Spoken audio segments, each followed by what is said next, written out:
Hey everyone, welcome. My name is Marilyn Shannon, and this is the Breaking Free Show. And I am so happy to welcome you here today. Thank you for welcoming into your homes, into your offices, into your cars, into wherever you are. I appreciate it. It's going to be a great show, I know, no questions. And we're happy to have you. So I want to say hi to Amnon before we get started. Hello, Marilyn. How are you? I'm good, and you? I am just fine. Good. Finally, we have nice weather. Finally. It's all melting Oh away. my God, All that 60s. what do you call it? The white stuff. Ice. Lots of ice. We've had snow, ice, all kinds of crunchy stuff. But Kathy said there is a silver lining to it. what is it?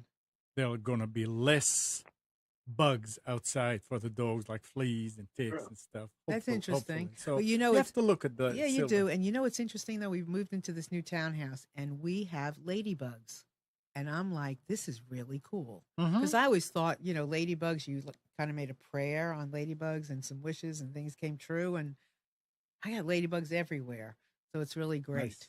So let me remind you all that we invite you to call in, to chat with us anytime you want. We have a chat right next to our window. If you put your name, nickname is fine, and you can ask questions and you can comment during the show. That would be fabulous. You can also call us on Skype at computers, that's plural, the number 2K voice, anytime you want. And then also, we have a phone line that comes right into our studio, and that number is 919-518-9773. And I'm going to do my best to remind you of those during the show. But this show, I'm going to be so engrossed with, I can't make any promises.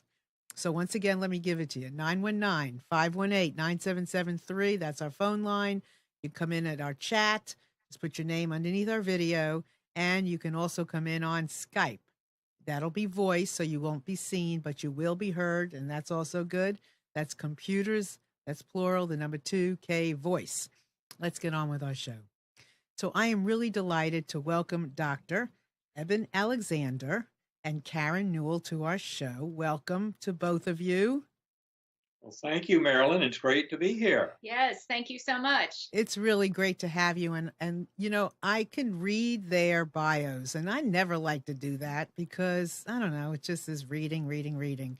So, but let me tell you something. Several years ago, I had the pleasure of reading Proof of Heaven and Dr. Eben Alexander's book, which many of you, I'm sure, know.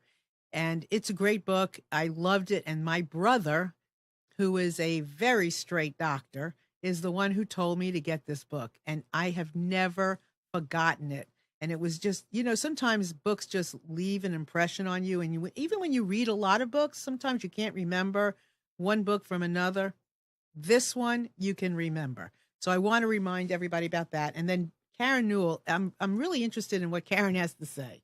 So Karen, let's see, my thing just is her lifelong interest in ancient cultures and sacred sites. Let me see. I'm just trying. Her drive to understand the purpose of our existence. That's a great line. So we're going to hear more from Karen. Here's the book that they've co-authored together called Living in a Mindful Universe, a neurosurgeon's journey into the heart of consciousness. Here you go. We're going to be talking about this and a lot of other things. So, Dr. Alexander, where do we start? I think the easiest place to start is just first 54 years of my life spent honing a very conventional scientific worldview. Thought I was gaining some understanding of brain, mind, and consciousness, and fully bought into the modern conventional version of science, which is known as physicalism. That is, that only the physical world exists. And then in November of 2008, very suddenly, over just a few hours, I developed a severe case of bacterial meningoencephalitis. And it was probably one of the worst kinds you can have. It was gram negative. I was driven into coma within 3.5 hours and spent 7 days in coma. Those out there in medicine will realize that that is a story that basically never ends happily at all.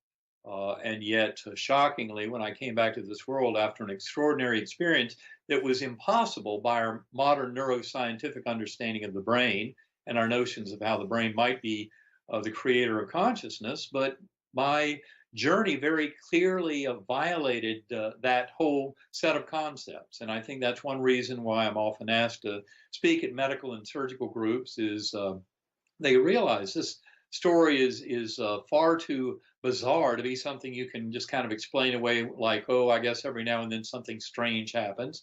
This one really is exotic. And so it kind of forced me, just as it has forced many in the medical world, to rethink our notions of brain, mind, and consciousness. And I've spent the last 9 years since my coma trying to understand it and come to realize that my own personal journey of discovery parallels exactly an awakening that is coming to the modern scientific community over the nature of the brain mind relationship. And that goes very deep. It involves the leading edges of cosmology and quantum physics to try and even make sense of it. But that's kind of where I'm coming from, is trying to explain that. And that's why Karen and I go around the world giving our workshops, meditation play shops.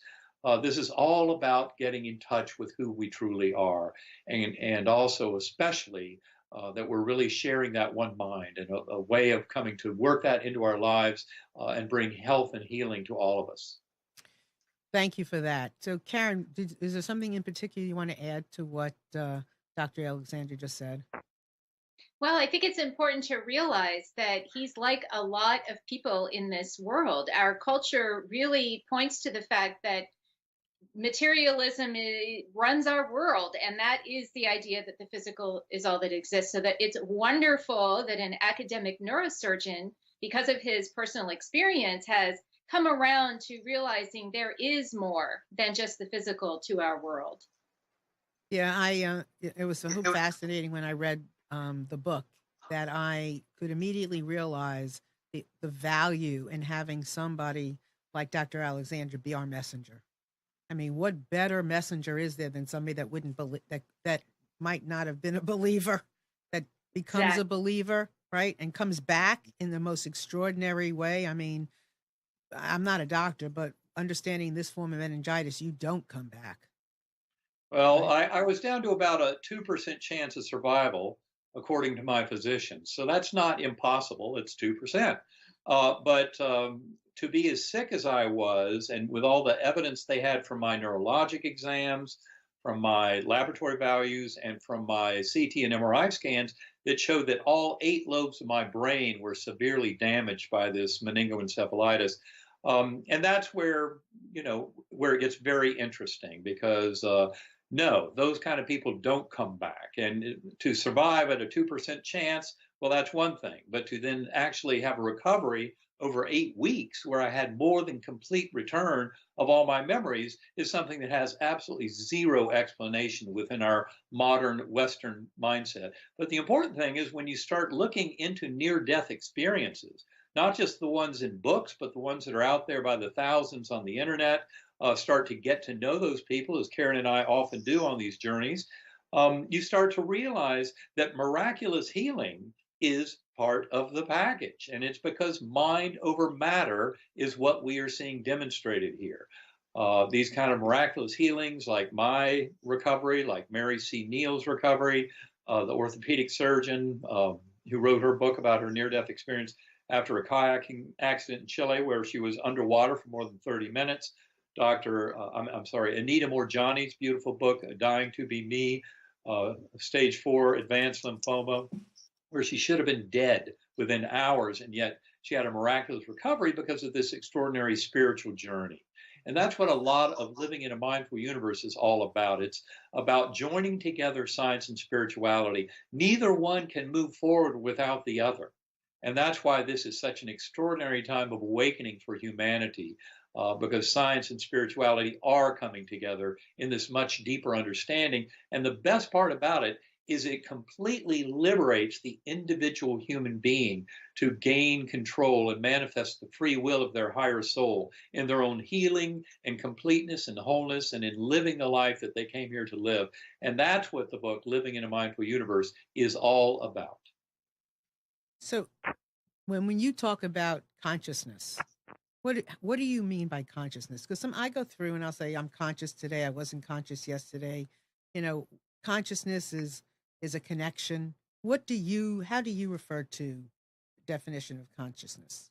Well, you really have to go back to square one. And in fact, the way I define consciousness now is it is the only thing that exists in the universe.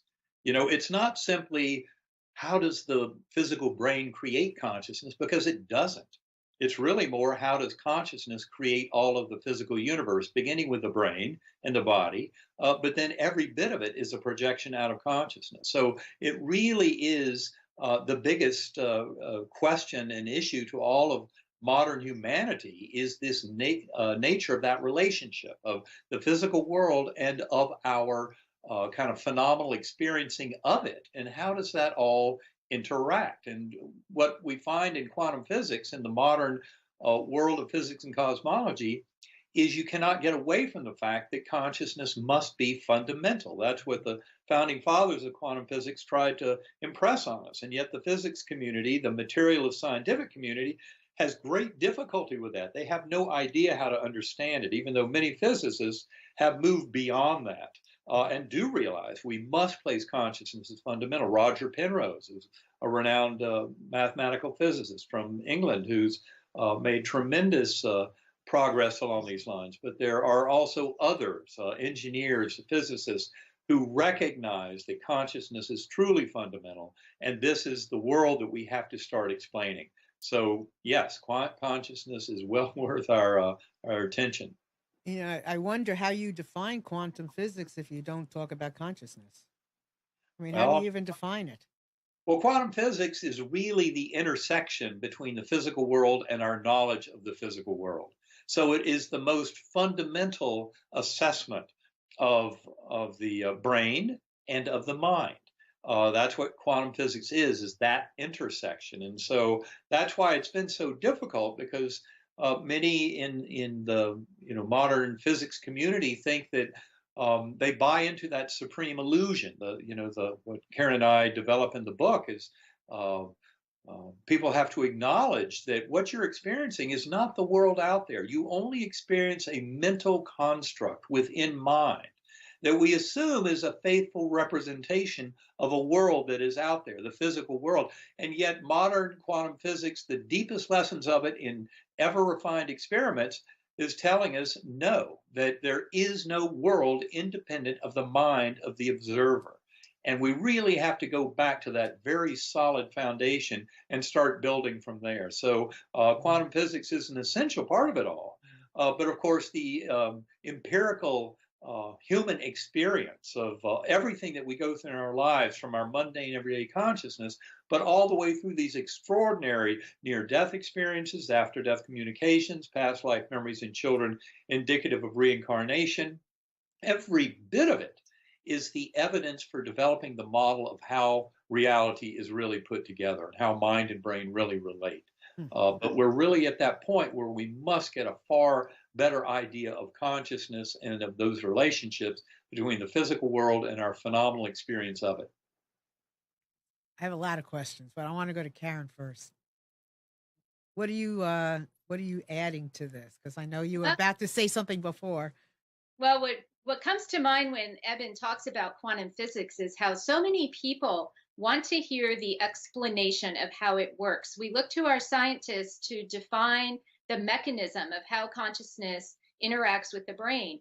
But from my perspective, I am more concerned about practicing in my daily life how consciousness interacts with my physical body and the physical world. And so I've spent a lifetime kind of noticing and paying attention to how my behavior, my attitude, my actions actually changes how the world revolves around me. It's as simple as in a relationship, for example, I might change my tone of voice, or I might change my approach in a particular argument or discussion. And as I do that, the person across from me changes their behavior. It's very simple how this all works. Now, in quantum physics, we're talking about not relationships, but how physical matter actually is affected by our attitude, our behavior, our choices. And the best way to see that in one's life is in your physical body. So your physical health, how healthy you are is a reflection of your behavior, attitude, and thoughts. And so paying attention to that throughout my life has been my personal laboratory of proving to myself that there is much more than the physical world. And so while we're waiting for scientists to catch up with all of this, we can actually prove for ourselves how this all works. Well, before we actually went live, I was sharing my passion for listening. And I only know what I know because I've somehow been tuned into this listening thing. Eben, just like you, had this meningitis thing. And Karen, I'm curious about what your thing is. Mine was listening. My thing to share into the world is listening, because everything around us is giving off information. And the more when I tune in and I practice it more, then what you were saying, Karen, is exactly what listening is. Everything is telling me something. And so I'm listening, and then I listen more, and then I'm listening deeper, and then I'm, observing is listening. I have to listen my way into the observation, and then I have to listen my way out. Yeah, well, what's so interesting, I was a communications major in college, and what they teach us is more than 75% of our communication is actually nonverbal. And so listening cues are incredibly important, and paying attention to all of those different things, not just the words that are being said, but the energy behind them can be very useful. And later in life, I learned about the work of heart math, which tells us that the electromagnetic field of the heart that each of us has actually collects information out in the world and then brings it back into the body and feeds that information up to the brain. And I interpret that as our source of intuitive knowing. And that is part of this invisible, the non-physical that we're talking about. And many of us don't trust our intuition. We've been told that, oh, that's just nonsense. You can't trust that. You need to be able to see it, hear it, something with our 5 physical senses in order to trust it. And that is a tragedy in our society, because that fine-tuned listening that you're talking about is really a deep intuitive sense that is our birthright. And that is our connection to that greater self beyond just those random kind of racing thoughts that are going through our minds on a daily basis. It's getting behind all of that is the observer in quantum mechanics experiments that we can all get in touch with. So I am I did heart math. I think that's one of my biggest lessons in life, was opening up to that and doing that. I think I did it about 15 years ago. Yeah. That was one of my big ahas. It's amazing to me that work has not made it more into our social policies. I often say that children in public school systems, at least here in the US, are saying the Pledge of Allegiance every morning, right? What if they were checking in with their hearts? What if they were realizing that they could create the energy in their heart with their own mind and know that it affects the people around them? This is something I think our world is really in desperate need of. Everyone on the planet could benefit, not just children, but CEOs of companies, congressmen in DC. If everyone was opening their meetings with this kind of thing, mothers and fathers with their children, our world really would become a much more harmonious place. Well, I know, and I'm sure you do as well. The heart is subtle. The heart is not in your face. The head, a whole different story. So you can't go out there and scream, "Come listen to the heart." That just doesn't happen that way, because what's behind it, right? So it has to be something that it's the journey. Well, that's why I find the heart math work so good, because it brings the science to it. And I think hopefully one day, maybe the United Nations will come up with some kind of imperative that we all need to follow. But I feel it's very important for us to move out of our heads and into our hearts. Do you think, and you were saying this, sometimes as I'm listening, I have a wonder, because I'm discovering what's going on here, right? And I'm doing it through listening. Do you think that there's something beyond intuition? Beyond intuition? You probably could speak to that. I would say my answer to that would be yes, there is identification with that. It's kind of a more enhanced form than just an intuition about. It's in essence the way we learn things on these journeys, like in a near-death experience, you're not seeing with the eyes and you're not hearing with the ears. We become vast swathes of kind of the experience we have. If you look at life reviews, talk to near-death experiencers about a life review, what you end up determining is that these are very real scenes from our lives, not some vague memories at all. And not only that, we experience them as the other being, influenced by our thoughts and actions. So, and that happens through a form of identification. It's not, our normal sensory modalities. And so I would say that beyond just the intuition, which is something that I think we can develop well in meditation, something I've worked on for the last 7 years, and I know a lot of other people where I think they start honing this quality, but it's kind of a resonance. It's a vibration with that information. And so in these kind of deep meditative experiences, I return to my NDE, and I do it in a way that involves that kind of knowledge through identification with the other beings and guides and situations and visions that come in meditation. So it's really through that form of identity that's a different way of knowing. And it's a way that can take us beyond simply having faith in something to actually having a true knowing of it, a very deep form of intuition that I think is very helpful and a different way to look at how we can acquire knowledge. Yeah, I wonder because intuition, you're listening, you're grabbing information, you're figuring it out, right, on the heart level or on the soul level. But beyond figuring it out, there's got to be something beyond intuition. Right. Well, I think you're right. That it's it starts getting into just a battle of kind of linguistics and limits of linguistics. But I think you're making a very good point. Intuition is certainly very important. It's a pathway towards knowing. And I would just say that this knowledge through identification, especially in deep meditation or in epiphanies of various experiences, like a near-death experience, just are steps beyond that. And that's why so many people, for example, who've had near-death experiences come back, and you never have to give them any further evidence again that their soul is eternal and that death of the physical body is not the end of them. They simply know it. They know it from the experience. It doesn't take any convincing. And the good news, as we point out in the book Living in a Mindful Universe, is that every soul on earth, by being a conscious sentient being, has the power to come to this knowing, so that when they hit that time, when they're to leave their physical body once and for all, the time of death of the physical body in this incarnation, they can know full well that it is not the end of their existence.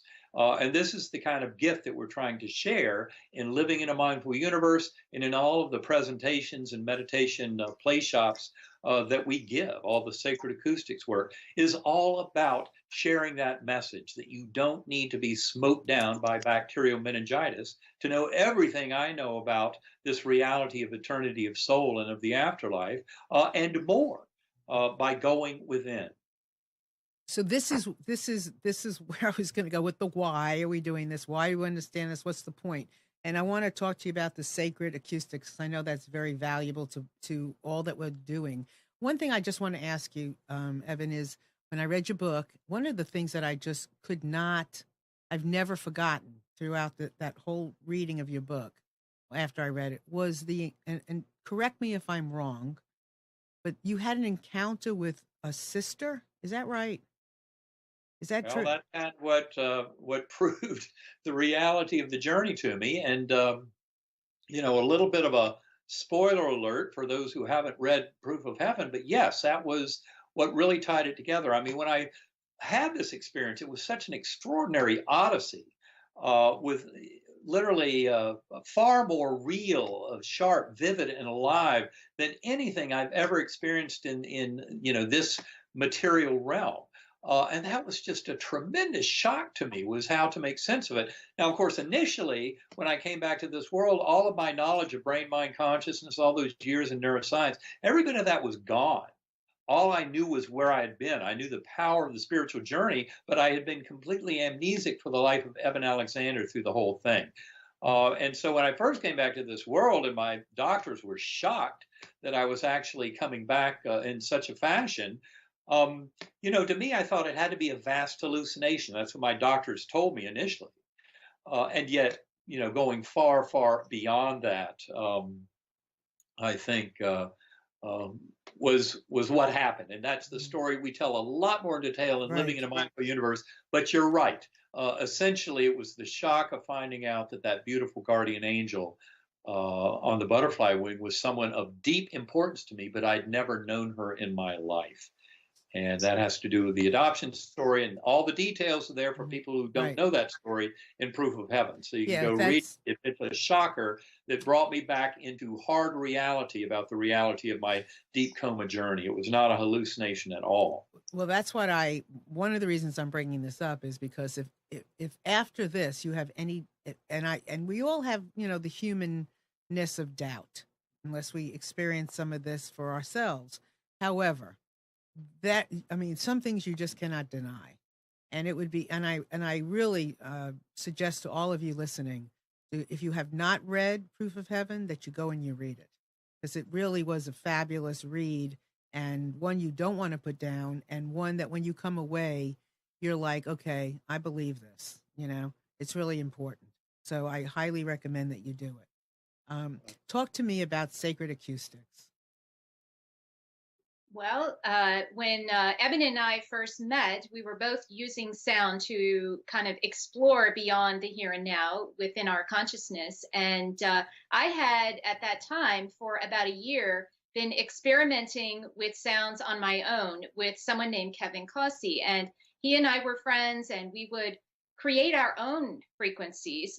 We sort of looked at what all the other people were doing on the market. I had been listening to them for many years, and we wanted to go further. We wanted to make our own journeys. And so we started to do that just for personal fun. And when I met Eben, we had been doing that for about a year, as I said, and he was the first one that we let listen to these sounds besides the two of us. And he absolutely loved them. It was a way for him to kind of take that neocortex offline again, to mimic that meningitis he had during his coma. Now, for Kevin and I, it was a way to get beyond those racing thoughts in our minds that, for me, when I first started to learn how to meditate, really got in the way. And the tones that we're talking about, we call them sacred acoustics, but it's binaural beats or brainwave entrainment technology. And it's very specifically designed to help bring the brain out of that beta state. The beta state is the analytical state that we're in, right now when we're talking and analyzing with people. That's the state when the thoughts are just going on and on. But when you want to get quieter, the state like theta, alpha, and then delta, that is the sleep state. But theta is that space between awake and asleep, when we call it the hypnagogic state, when you're first kind of falling asleep at night or waking up in the morning. In that case, it's the hypnopompic state. But the same thing, your body is profoundly relaxed, but your mind is still alert. And these tones serve to help shut down that monkey mind. It helps to activate the energetic system of the body. Music is vibration. Our bodies are made of vibration. Even materialist scientists will tell you that the physical world is made of strings of energy, vibration. And so the tones have a very powerful way of affecting people, and it happens differently for every person. The best thing to do is try it for yourself. And for that purpose, we have on our website, sacredacoustics.com, a free download that you can try for yourself. It's best to listen with headphones. People have all different kinds of reactions. And yes, you can do things like communicate with the soul's departed loved ones. You can increase intuitive abilities, get more in touch with that higher self, that you're really much more than this physical body. Or some people use them just to focus better, for study, for work, or even just to get a better night's sleep. So anything where you want to change your brain state, these binaural beat sacred acoustics tones can be quite effective indeed. So it's interesting because these tools are ways of helping you, change your state, or acquire something, that peace, so that you can go deeper and find these other realms and do the work you have to do. So these tools are really important, whether we're talking about the sacred acoustics, you're talking about heart math, you're talking about different kinds of tools that help you get there. Meditation. This is what we're suggesting. Is that correct?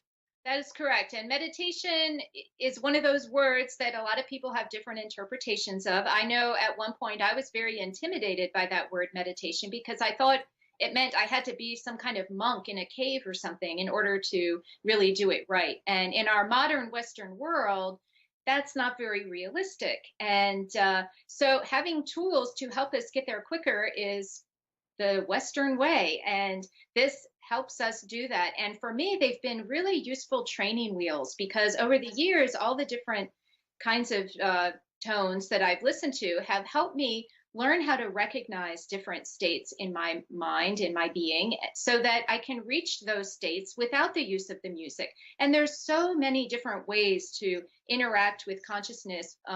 There's out-of-body experiences, lucid dreaming, remote viewing, mediumship, all kinds of ways to do this. And I tried lots and lots of them. And every time I went to a different teacher, I learned different techniques. And some of those techniques worked and some of them didn't.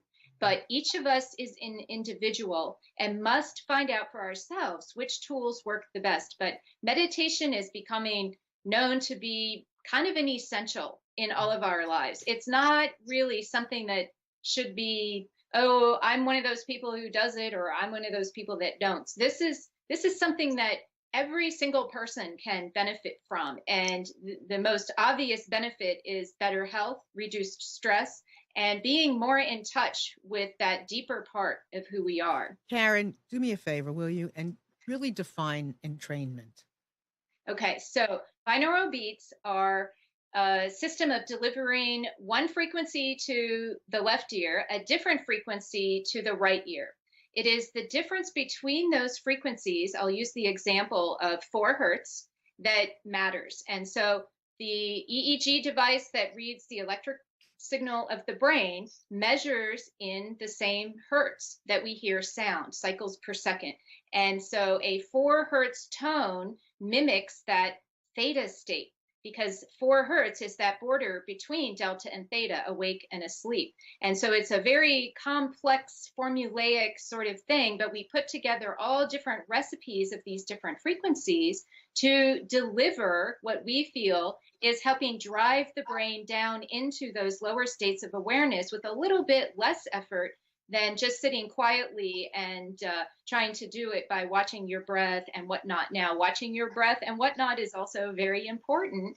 And I often say that other meditative techniques can be incorporated while listening to these different tones. But the main thing to remember is that we are driving very specific frequencies to bring the brain into those lower states of awareness as you said, a tool to help people achieve that without 10,000 hours of meditative practice, which is what Tibetan monks need to do in order to become experts at meditation. Now, I would simply add that I was attracted to that technology beginning about 2 years after my coma, because I basically was informed how these sound signals are intersecting in a very primitive part of the lower brainstem. So that's why there's so much power to this, because we've tried many different techniques of getting into altered states of conscious awareness, and some of those have involved, for example, visual stimuli. But the problem with the visual stimuli is it's all stuff that's occurring way up in modern parts of the brain when you talk from an evolutionary standpoint in the higher aspects of the neocortex, whereas sound, especially this differential frequency sound, is actually targeting a very ancient and primitive circuit in the lower brainstem that arose more than 300 million years ago, when vertebrates, reptiles, amphibians first crawled out of the muck. So there's a general principle in kind of neuroscience going, if you want to really get back to the most primitive levels of consciousness, you need to be addressing some of those most primitive structures in the generation of consciousness. And that's why this binaural beat phenomenon, which was first discovered in the mid-1800s by a Prussian physicist, why they are so powerful. Binaural beats were used in the late 20th century to help people get into out-of-body states, remote viewing states, various forms of non-local consciousness. And that's why I think the sacred acoustics, to my point of view, is the most powerful such brain entrainment I've ever encountered. It's an extremely facile way to get quickly into deep transcendental levels of consciousness. And I would also add, as far from what I could be wrong, because stuff is deep. Entrainment is just like when they did the piano. I remember my mother used to tell me they put on that metronome. Yes, and then so you would connect with, it's a connection. Same thing. If we are all if as many of us can be entrained and in sync on a similar level, can you imagine the connection we can experience when we are entrained together? Well, it's a general principle of information transfer in the universe that whenever you have any kind of wave, and basically everything is a wave, right. That you can build up and you can build down. You can have constructive and destructive interference of waves. And all of this is just different forms of information that comes in a wave-like structure that vibrates within space and time. And in fact, in the spiritual dimensions, it's vibrating within higher levels of comparable spatial and even temporal dimensions. So this is really just a common kind of means of information transfer in the universe. This is kind of resonance, like the heart resonance we were talking about earlier.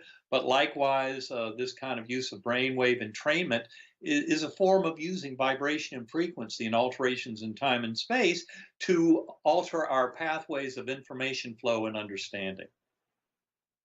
So many of you might be out there saying, so why does this even matter? I mean, that's a good question. I'm glad you asked. So why does this matter? I mean, we talk some about healing, but why does this matter? Why does this matter? I would say it matters because if you want to have any kind of influence at all on the emerging reality that you experience, then take charge of it. I mean, there are reasons why our conventional science believes that human beings do not have free will at all. The general notion in scientific materialism in our conventional science is that it's all chemical reactions and electron fluxes in the brain following the laws of physics, chemistry, biology. Sorry, why is that coming in? It's a message from the universe. I guess it is. But the information coming in from, in other words, the general idea is that we don't even have free will because consciousness is just the epiphenomenon of the workings of the electrons in the brain and all that. Well, we know that that is false, and we go into that in Living in a Mindful Universe. But those arguments about the lack of free will and that we're just automatons can bear true if we simply go through like automatons and living our lives. So this is really about getting in touch with higher purpose and higher meaning. And not only that, but with connection with others and getting insight, creativity, all kinds of information about our relationships with others, and not from the down in the weeds point of view of the ego, but from a much higher kind of position of our higher soul. And so we're really talking about taking control of your life, not being victim of any kind of circumstance, but actually taking that helicopter view, which will help you to make the appropriate decisions. This is all about choosing love over fear. And so why it matters is to become more complete. More of who we came here to be involves a much richer connection with that universal mind and traversing that filtering mechanism of the brain to gain far greater insight into our reasons for being here and for all the things that happen in our lives, the way we see the apparent imperfections, illness, injury, the challenges and hardships are all about this awakening and taking charge. And I would just add that, we read a lot of stats about the prescription opiate abuse that's going on. It's just growing and growing. How many people turn to meds to address our really spiritual issues, addiction, overdosing. It's happened. It's a rampant problem in our society, and we feel that this is a symptom of a spiritual vacuum in our society. Our materialist science has taken over so much that we walk around being told and believing that it's birth to death and nothing more. You're just a product of neurons and hormones, that you really don't know. You really can't control what's happening in your life. This has disempowered our entire society. And I think the more of us who begin to realize that we are spiritual beings temporarily residing in a physical body, this is why it matters, because knowledge of that helps us to address issues in our lives in much more useful ways. And knowing that it's not birth to death and nothing more, that the hardships that we're experiencing now are part of a bigger plan that we were involved with creating. This is why it matters, because our world works in a way that we're not really consciously aware of. And we're trying to make a change in our contemporary society's worldview to really acknowledge that spiritual part of our existence. I have so many things that I'm like wanting to say here, but I do want to just offer up for anybody listening that would like to call in 919-518-9773. That's our landline. You'll call right into the studio, can ask all your questions. And also to Computers 2K Voice, if you'd like to join us in the conversation, you come in on Skype. We'd love to have you any way you want to come. The conversation now is really, it's so juicy, and it's all about connection. And, when you don't feel connected, what happens? You feel you're in conflict, you get sick. But when you feel like you're part of something, not so much. So it's really important. And let's, feel free to call in.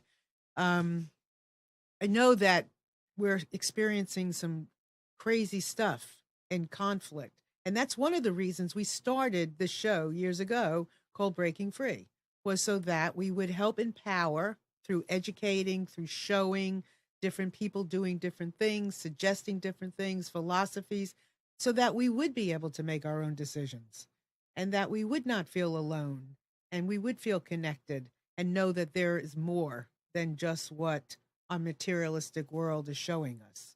So I thank you, because what you're also not just saying it, because a lot of times when I go out and I speak, I'm like so sure of all this that I don't always give the steps in how to get to it. People want the doing part.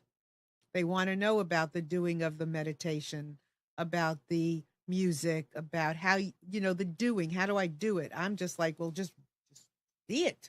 Listen, see it. You'll see it. It's fine. It's all over. So it's really, I thank you very much for what you're bringing out here. Well, one thing I would offer up in terms of how to do it is for all of your listeners, tell you about a free 33-day email course that's available at ebenalexander.com. And when you get to that welcome page, you'll see a little banner that'll wiggle in your face, and it says your 33-day journey into the heart of consciousness.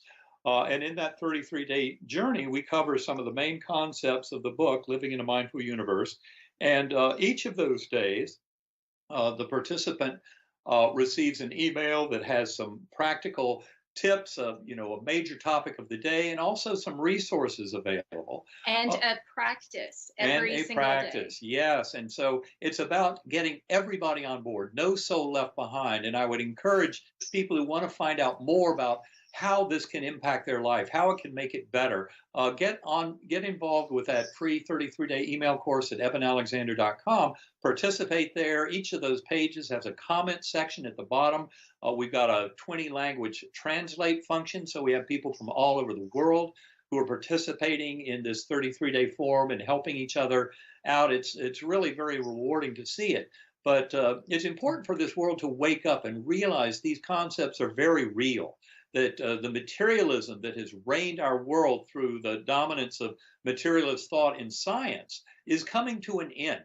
And we don't have to look too far to realize how much damage some of that materialist thinking has caused. When you look at the divorce in the 20th century between human spirit and the successes of science and technology, the chemists creating high explosives and poisonous gases in World War I. That was their sin.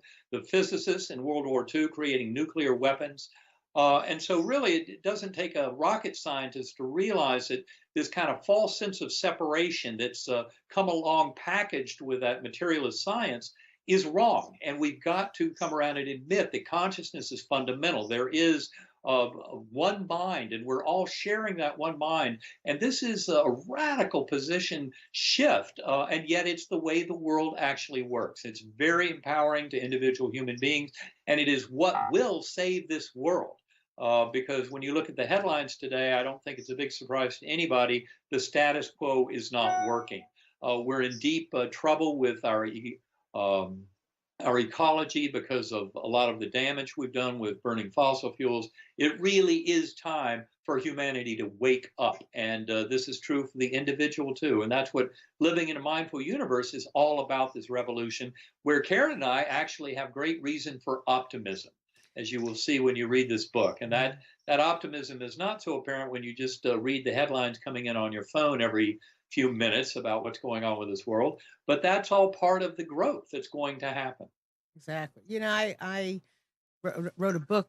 I'm writing a series of books, and my books are called In Just One Afternoon, because that's really all it takes to make that connection, to have an aha that you know. And so my first one was In Just One Afternoon, Listening to the Hearts of Men. And I interviewed like 20 some odd men to show men awakening. I feel like it's important that we understand each other. And I'm doing a series of these, and because I want us to understand each other, because the more we understand, the less judgment we'll feel, right? And more we'll understand each other. So all of these things are so important today. We can't do this stuff fast enough. So for all of you out there that are listening to this show, and I know many of you are, now's the time. Now's the time to take this course. Now's the time to read these books. Now's the time to talk about it and join these groups, because the more people that do, and there's plenty of us out here, the better the world's going to be. So also take just a few moments, because I have some questions. I don't want to leave. Just share about where you're traveling to, because I know you're going to be in North Carolina a couple of times and then somewhere exotic. So tell everybody where you're going to be. We'll be in the Bahamas at the Shivananda Yoga Retreat Center, which is really a wonderful place to be. This will, I think, be our 5th time in February, I believe February 17th to 19th. And will be some other places, but EbenAlexander.com has a calendar right there where you can find out. We go to Omega in upstate New York every fall, and we'll be at 1440 Multiversity also in the fall. We'll be down in Miami and Sarasota in Florida coming up in the spring. So yes, keep your eye out for when we'll be in your area. Yeah, I think you're gonna be in North, and I know our show is international, but I can't help but tell everybody here in North Carolina that they will be in North Carolina in April 15th in Winston-Salem, and April 27th at the Rhine. It's an institute in Durham, Rhine Center in Durham. So amongst all the other places they'll be, they're going to be in North Carolina, just so you know. Thank you for finding those dates. We often don't know till the week before where we're going next. So. Although the dates are all available there well, we're updating it now, but at EbenAlexander.com there is an event page that will list dates. Good. And of course, people can also follow us on Facebook and Twitter, where we try to make announcements about anything. If you go to Eben Alexander MD or Sacred Acoustics on Facebook, you can find us. And on Twitter, I am Life Beyond D, just that short little Twitter name. And I'm Sacred Acoustics. Cool. So, and I also, can you just share real quick about, I just also want to tell you, communication for me is key. And I want to talk to you just a second about the way I do some of my communication, which is with eye contact. And it is a local to North Carolina company, but obviously they work with people all over the world. And it's a great way to connect and send your message out. And if you are interested, you can get a 30-day free trial. And if you really like it, which I hope you will, then you'll have a $25 gift. and if you just put in breaking free, and I'll tell you what, I love it because it's personal and they handhold me, which I need. So check out Eye Contact.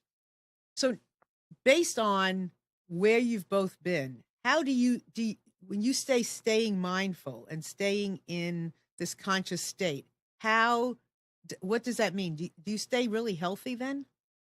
Well, I think we're both rather healthy, yes, but how it shows up for me is for example, if I'm in a discussion with someone and it gets a little tense, if maybe we're having an argument or something, which can happen in any given conversation and in a disagreement, what I'm able to do because of my practice with getting to know that observer within, I'm actually able to enact that observer right there in the moment of the difficult conversation. And my observer can kind of rise above, see what's going on, and find a solution.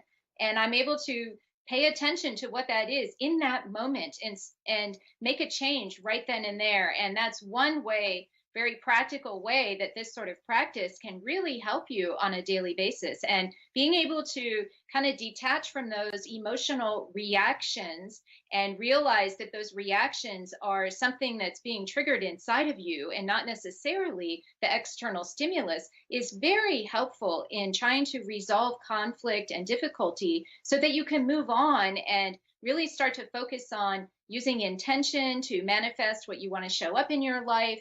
And there's many ways that it works. What about you? Well, what I found, as I said, I first started getting interested in binaural beat technology about 2 years after my coma. And I've spent the last 7 years, especially in all of this effort with sacred acoustics. I try to meditate an hour or two, even more a day if I can. And what I've seen is that over time, with this daily pattern of meditation, where I get a very rich kind of interaction with that primordial mind and thinning of the veil of my brain to really connect deeply with that source consciousness, and especially the wisdom and acknowledgement, as Karen has shown me so well, of heart consciousness and of that heart resonance.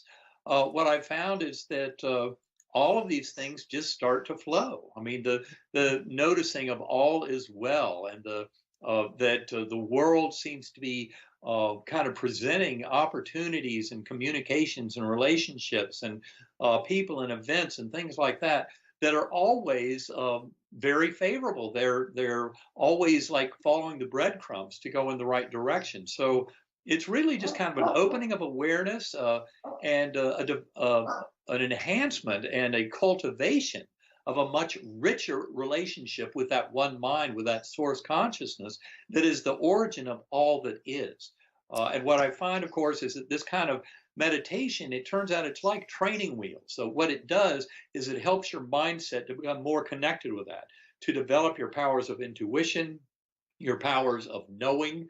So I can't imagine anyone in the current day and age, especially with a lot of the medical research coming up showing the benefits of meditation, of going within and of evolving this connection with the universe and with higher purpose.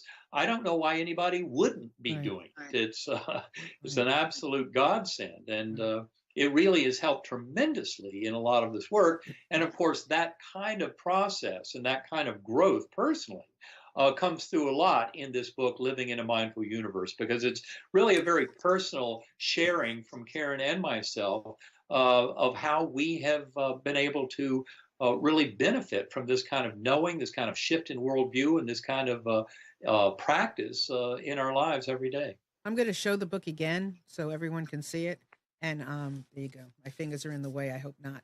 But I am reading it and I really am enjoying it. It's everything.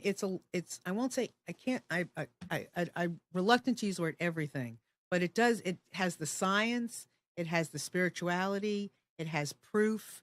It's very interesting. And it's easy to read. And there are times where I had to go back and read some things again because I'm really good at understanding things on this level. And there were times that I had to go back and oh, wow. And I had to go back and read it again. So I highly recommend it. And this thing about meditation, one of the great points about heart math is also learning to meditate in action.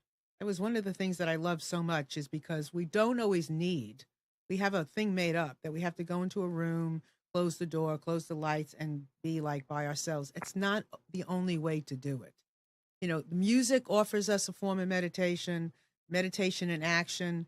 There's all kinds of ways of getting to this place where we can get this information. So it's really important. I want to ask you, I have to ask you, where is God in all of this? Everywhere. Everywhere. But not a religious God. Okay.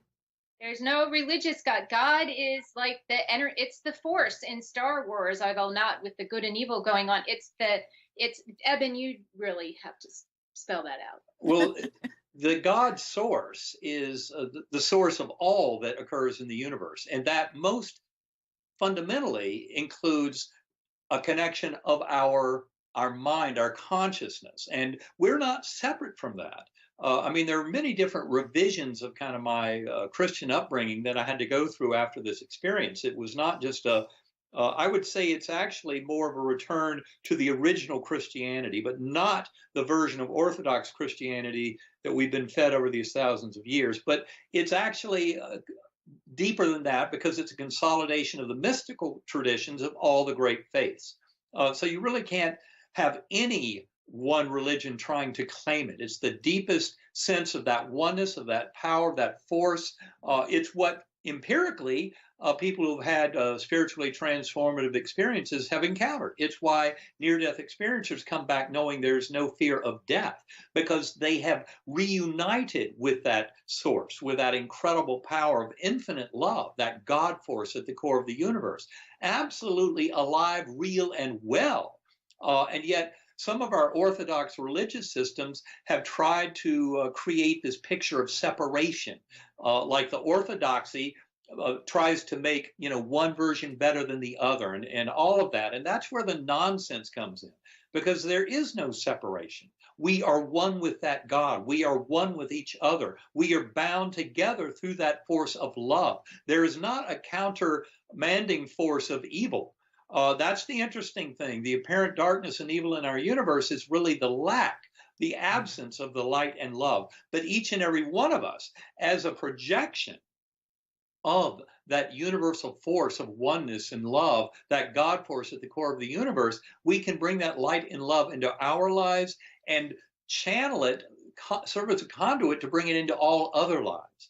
And that is where that God force really is the love, the infinite love that is not a love with conditions, and it has infinite power to heal. And that is that God force that is very much alive and well in each and every one of us and in our world today, as we come to realize that we're here to manifest those choices of love, compassion, forgiveness, acceptance, and mercy. And by doing so, we're just strengthening our relationship with that God force of pure love.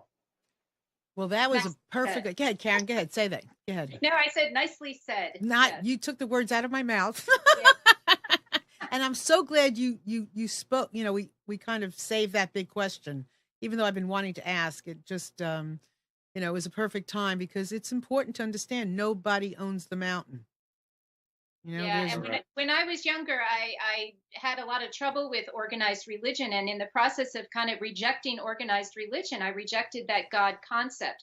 But I was fine with connecting with nature. I was fine with connecting with a source greater than me. But taking away the dogma of it really helped me realize that nature is that God force. And so we don't need to get bogged down with divisive kinds of dogma. And we don't have to throw out religion at all, to the extent that any religion promotes that we're all in this together, that all life is to take care of all other life, that love is the binding force of all that is, then that's fine. And that it's all about connection, that we're connected with that and have influence in that world. So our religions are okay as long as they promote that oneness and togetherness and get rid of this insane notion of conflict and warfare between us. It's all about united together through that love and that God. And that's what I think all religions in their deepest meditative tradition bring to the fore. And that's all we're trying to bring back to this world. So it can't be any other way. It's impossible. Nothing else makes sense. But I have to ask you one quick question, and it's not a quickie. but I need a quick answer. Do you see it going in the right direction? Absolutely. Absolutely. Yeah, and in fact, many people kind of wonder how can you be so optimistic with all the bad stuff in this world, all those headlines we keep seeing about the insanity in Washington, et cetera. And the reality is that anytime you have a major shift in worldviews, you're going to have the polarized fundamentalists come rising up, recoiling out of their worlds. And that's what we see is this incredible recoil because the world is shifting towards a far more sane version where we're all on the same page and we're here to take care of each other and leave those polarized fundamentalists in the rearview mirror, in the distant dust, because this world must wake up and escape some of the insanity of those polarities and come back to a common center of love and of union and of connection. Right. Yeah, I see it as kind of like the Big Bang Theory. It's going out with a bang. But we need, just like we need a lot of things. We need things to teach us lessons. And if you don't know what, one thing is like you don't know what freedom can be like. If you don't know what bondage is, you don't know what freedom is. You have to have that understanding. You brought us back some understanding, right? Karen, you're talking about helping us understand. You're bringing these books into the forefront. So, we need these things, unfortunately, in some regard. But I believe, just like you do, that it's all hope because it's making me be more aware. Remember that all is well. All is well. Thank you for that. If it doesn't look that way, that you're just not taking a big enough perspective. Yeah. And we try and help people develop that observer self of their of that deepest aspect of universal consciousness, of that God force coming into us. And the more you can take the perspective of that point of view, the more you can realize, of course, it is all well. And all these apparent imperfections and hardships are the engines that drive our growth. So they're all there for a purpose. Amen. So thank you both so much for being here today. Karen, thank you so very much for being here. And Eben, I really appreciate it. And I would love to invite you both back because I know that there's more and more and more and more to talk about. And I love doing it. So, I'd love to have you back. And for all of you out there, here is the book again. Check it out. And then Proof of Heaven also. And don't forget to go to the website, Eben Alexander, right? What is that again? Yes, EBEN, EbenAlexander.com and sacredacoustics.com. Perfect. And everyone, thank you so much for being here today. Connect, be in your consciousness. Just what does it mean to you to walk the next step? Just being aware and in consciousness, and just play with it and see what you get, see what you see. Anyway, thank you all so much for being here. Thank you so much for sharing yourself with us today, both of you. And we'll see you next week. Thanks for having us, Marilyn. We'll talk to you soon. My pleasure. Thank you. Thanks. Bye. Bye-bye.